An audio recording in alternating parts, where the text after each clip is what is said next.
اعوذ باللہ من الشیطان الرجیم بسم اللہ الرحمن الرحیم وَلَقَدْ آتَيْنَا داؤد وسلیمان علما۔ اب یہاں حضرت داؤد حضرت سلیمان کا تذکرہ ہے۔ وَقَالَ الْحَمْدُ لِلَّهِ الَّذِي فَضَّلَنَا عَلَى كَثِيرٍ مِّنْ عِبَادِهِ الْمُؤْمِنِينَ، اور ان دونوں نے کہا کہ کل شکر ہے اور کل تعریف اللہ کے لیے ہے جس نے ہمیں اپنے بہت سے مومن بندوں پر فضیلت بخشی،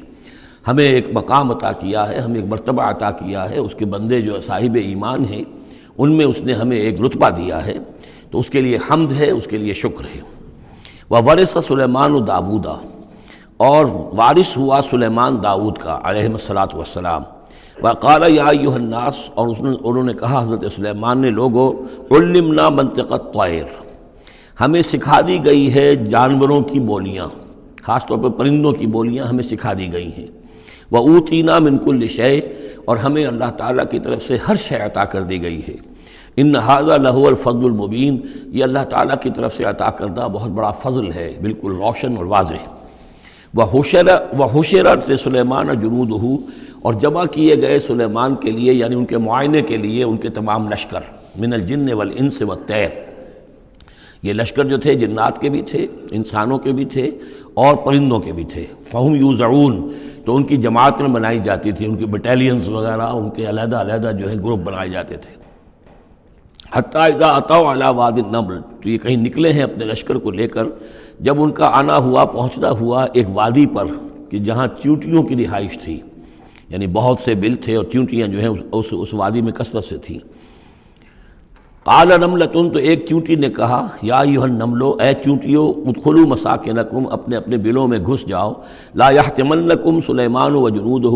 ایسا نہ ہو کہ سلیمان اور اس کا لشکر تمہیں کچل کر رکھ دیں، وہم لا یشعرون، اور انہیں پتہ بھی نہ ہو، انہیں احساس بھی نہیں ہوگا کہ کتنی ننھی جانیں جو ہیں ان کے گھوڑوں تلے، ان کے سموں تلے یا ان کے قدموں تلے جو ہے وہ مسلی جا رہی۔ فتبسم ضاحکا من قولہا، اس کا یہ قول جو ہے حضرت سلیمان نے سن لیا اور سمجھ لیا، تو اس پر متبسم ہوئے، ان کو چہرے پر مسکراہٹ آئی۔ وقال رب اوزعنی، اور یہ جو اللہ نے فضیلت عطا کی تھی کہ وہ ان جانوروں کی بولیوں کو بھی سمجھ رہے تھے، اس پر خاص طور پر ان کی زبان سے وہ اللہ تعالیٰ کے حمد کا ترانہ جاری ہوا۔ وقال رب اوزعنی ان اشکر نعمتک التی انعمت علی وعلی والدی، اس نے کہا پروردگار مجھے اس کی توفیق دے کہ میں تیرا شکر، تیری اس نعمت کا شکر اور حق ادا کر سکوں کہ جو تو نے مجھ پر فرمائی ہے اور میرے والدین پر فرمائی۔ وَأَنْ أَعْمَلَ صَالِحًا تَرْضَاهُ، اور یہ کہ میں عمل کروں اچھے جن سے تو راضی ہو۔ وَأَدْخِلْنِي بِرَحْمَتِكَ فِي عِبَادِكَ الصَّالِحِينَ، اور مجھے داخل کیجو اپنی رحمت سے اپنے نیک بندوں میں۔ وَتَفَقَّدَ الطَّيْرَ، اور انہوں نے معائنہ کیا، انسپیکٹ کیا جو لشکر تھا ان کے جانوروں کا، وہ پرندوں کا۔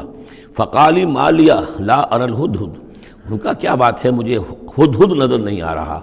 ام کان من الغائبین، کیا وہ ایبسنٹ ہے، غیر حاضر ہے۔ لأعذبنہ، اور یہ غیر حاضری جو ہے اس پریڈ سے، یہ تو بہت بڑا جرم ہے۔ لأعذبنہ عذابا شدیدا، میں اسے بہت شدید سزا دوں گا۔ او لأذبحنہ، یہاں تک بھی ہو سکتا ہے کہ میں اسے ذبح کر ڈالوں۔ او لیاتینی بسلطان مبین، یا پھر یہ کہ وہ میرے پاس کھلی سند لے کر آئے، کوئی واقعی عذر ہو، کوئی سبب ہو اس کے پاس کہ جس سے وہ جسٹیفائی کر سکے اپنی ایبسنس کو۔ فمکث غیر بعید، تو کوئی زیادہ دیر نہیں گزری۔ فقال احطت، تو وہ آ گیا، ہدہد پہنچ گیا۔ فقالت، اس نے کہا، احطت بما لم تحط به، مجھے ایک ایسی بات کا علم حاصل ہوا ہے جو اے حضرت سلیمان آپ کو حاصل نہیں ہے۔ وجئتک من سبأ بنبأ یقین، اور میں ایک قوم سبا کی طرف سے ایک بڑی یقینی خبر لے کر آیا ہوں، آپ کے پاس معلومات لے کر آیا ہوں جو بڑی یقینی ہیں اور صحیح ہیں۔ یہ قوم جو ہے یہ یمن میں رہتی تھی، سبا، قوم سبا کا مسکن تھا یمن میں، ان کی ایک اس وقت ملکہ تھی بلقیس نامی۔ انی وجدت امرأۃ تملکہم، میں نے دیکھا ہے کہ ایک عورت ہے جو ان پر حکومت کر رہی ہے۔ وأوتیت من کل شیء، اور اسے ہر شے دی گئی ہے، یعنی دنیا بھر کی نعمتیں اور ساز و سامان جو ہیں اس کے پاس جمع ہیں۔ وَلَهَا عَرْشٌ عَظِيمٌ، اور اس کا جو تخت ہے وہ بہت عظیم ہے۔ وَجَدتُّهَا وَقَوْمَهَا يَسْجُدُونَ لِلشَّمْسِ،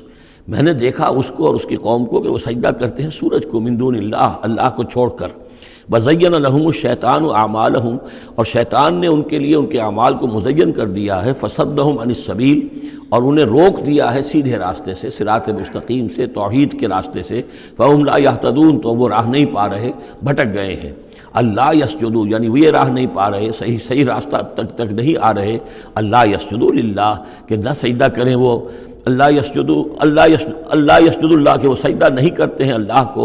الذی یخرج الخبء فی السماوات والارض، جو نکالتا ہے ہر چھپی ہوئی چیز کو آسمانوں اور زمین کی، ویعلم ما تخفون وما تعلنون، اور وہ جانتا ہے جو کچھ کہ تم چھپاتے ہو اور جو کچھ کہ تم ظاہر کرتے ہو، اللہ لا الہ الا هو رب العرش العظیم، وہ اللہ کے جس کے سوا کوئی الہ نہیں اور جو بہت بڑے عرش کا مالک ہے۔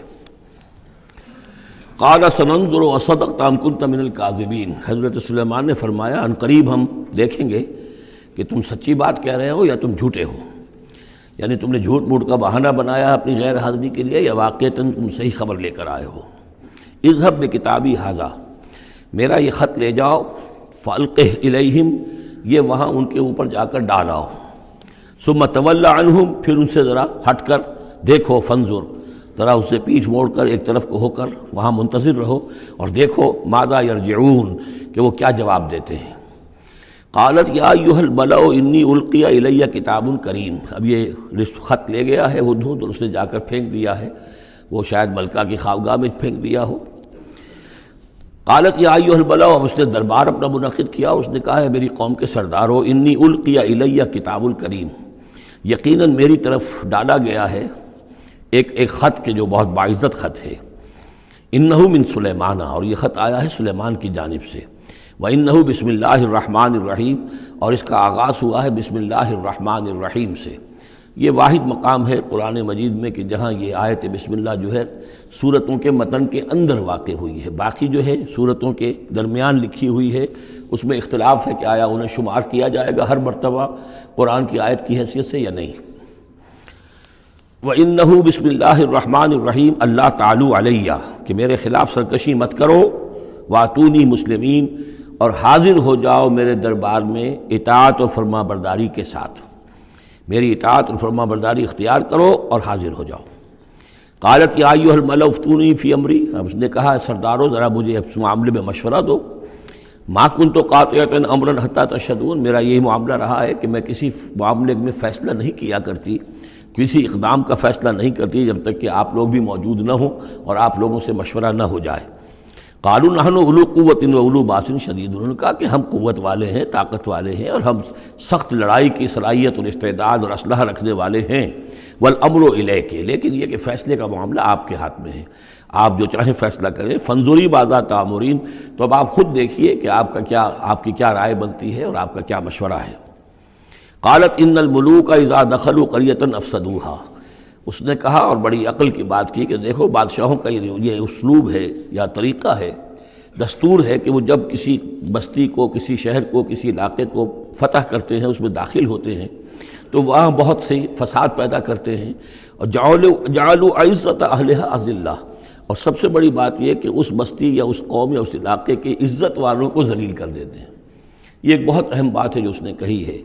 علامہ اقبال نے یہیں سے پھر وہ ایک نظم جو ہے اس کے لیے اس کو عنوان بنایا ہے، آ بتاؤں تجھ کو رمز آیا ان الملوک اذا دخلوا قریۃ، اسی آیت کے حوالے سے آ بتاؤں تجھ کو رمز آیا ان الملوک، سلطنت اقوام غالب کی ہے ایک جادوگری، خواب سے بیدار ہوتا ہے ذرا محکوم اگر پھر سلا دیتی ہے اس کو حکمراں کی ساحری۔ لیکن اس میں یہ بات اہم ہے، جیسے کہ ہندوستان میں جب انگریز آیا ہے تو جو سب سے بڑا اس نے نقصان پہنچایا ہے خاص طور پر مسلمانوں کو، ہندوؤں کے معاملے میں یہ بات اس نے نہیں کی، اس لیے کہ ہندوؤں سے انہیں کوئی خوف نہیں تھا، اس لیے کہ ہندو پہلے بھی غلام تھے، جب انگریز یہاں آیا ہے تو ہندو مسلمانوں کے غلام تھے، وہ محکوم کے محکوم رہے، پہلے وہ مسلمانوں کے محکوم تھے، اب انگریزوں کے محکوم ہو گئے، تو ان کے لیے معاملہ چینج آف ماسٹرز کا تھا، یہ نہیں تھا کہ پہلے وہ حاکم ہو اور محکوم ہو گئے ہوں، محکوم کے محکوم رہے، چینج آف ماسٹرز کا معاملہ ہوا۔ مسلمانوں کا معاملہ یہ تھا کہ وہ حاکم تھے اور یہاں پہ حکومت کے تخت سے وہ گرا کر انہیں اور کھڑا کر دیا گیا نیچے، تو ایک زمین و آسمان کا فرق واقع ہو گیا۔ لہذا انگریزوں کو یہ اندیشہ تھا کہ یہ بغاوت کریں گے اور ہر صورت کی کوشش کریں گے کہ اس حکومت کے پاؤں نہ جمنے دیں، لہذا انہوں نے اس پالیسی پر عمل کیا ہے کہ کہ ان میں سے جو کمینے لوگ تھے، گھٹیا لوگ تھے، انہیں خطابات دے کر، انہیں اپنے ہاں رسائی دے کر، اپنے سرکار دربار کے اندر اونچے مقام دے کر انہیں اوپر کیا، اور جو شریف تھے جن کے اندر کے عزت نفس تھی انہیں نیچے دبایا۔ تو یہ بات بہت اہم ہے کہ کسی بھی حکمران قوم کہیں پر اگر وہ قابض ہو جائے تو اس کا یہ طریقہ ہوتا ہے، جیسا کہ ہم پڑھ چکے ہیں سورہ یونس میں کہ حضرت موسیٰ علیہ السلام پر بھی ان کی قوم کے کچھ چند نوجوان ہی ایمان لائے کھلم کھلا طور پر، وہ ڈرتے تھے۔ الا خوف من فرعون و ملئہم، ان کے اپنے سردار جو تھے وہ چونکہ ان میں سے کسی بہتوں کو انہوں نے اپنے دربار کے اندر جگہ دے رکھی تھی، لہذا وہ بھی گویا کہ اپنی قوم کے خلاف کام کرتے تھے فرعون کی وفاداری میں۔ جیسے ہمارے ہاں یہ خطابات یافتہ طبقہ جو انگریز نے بنایا تھا، یہ در حقیقت گویا کہ ایجنٹ بن گیا تھا حاکم قوم کا، اور یہ محکوموں کی جاسوسی بھی کرتا تھا اور محکوموں کو دباتا بھی تھا۔ قالت ان الملوک اذا دخلوا قرية افسدوها وجعلوا اعزة اهلها ذلہ، بادشاہوں کا معاملہ یہ ہے کہ وہ جب کسی شہر کو، کسی بستی کو فتح کرتے ہیں اور فاتح کے حصے سے داخل ہوتے ہیں تو فساد مچاتے ہیں وہاں، اور یہ کہ وہاں کے جو عزت والے لوگ ہوتے ہیں انہیں ذلیل کر دیتے ہیں۔ وَكَذَلِكَ يَفْعَلُونَ، اور یہ ان کا طریقہ ہے، وہ یہ کرتے ہیں۔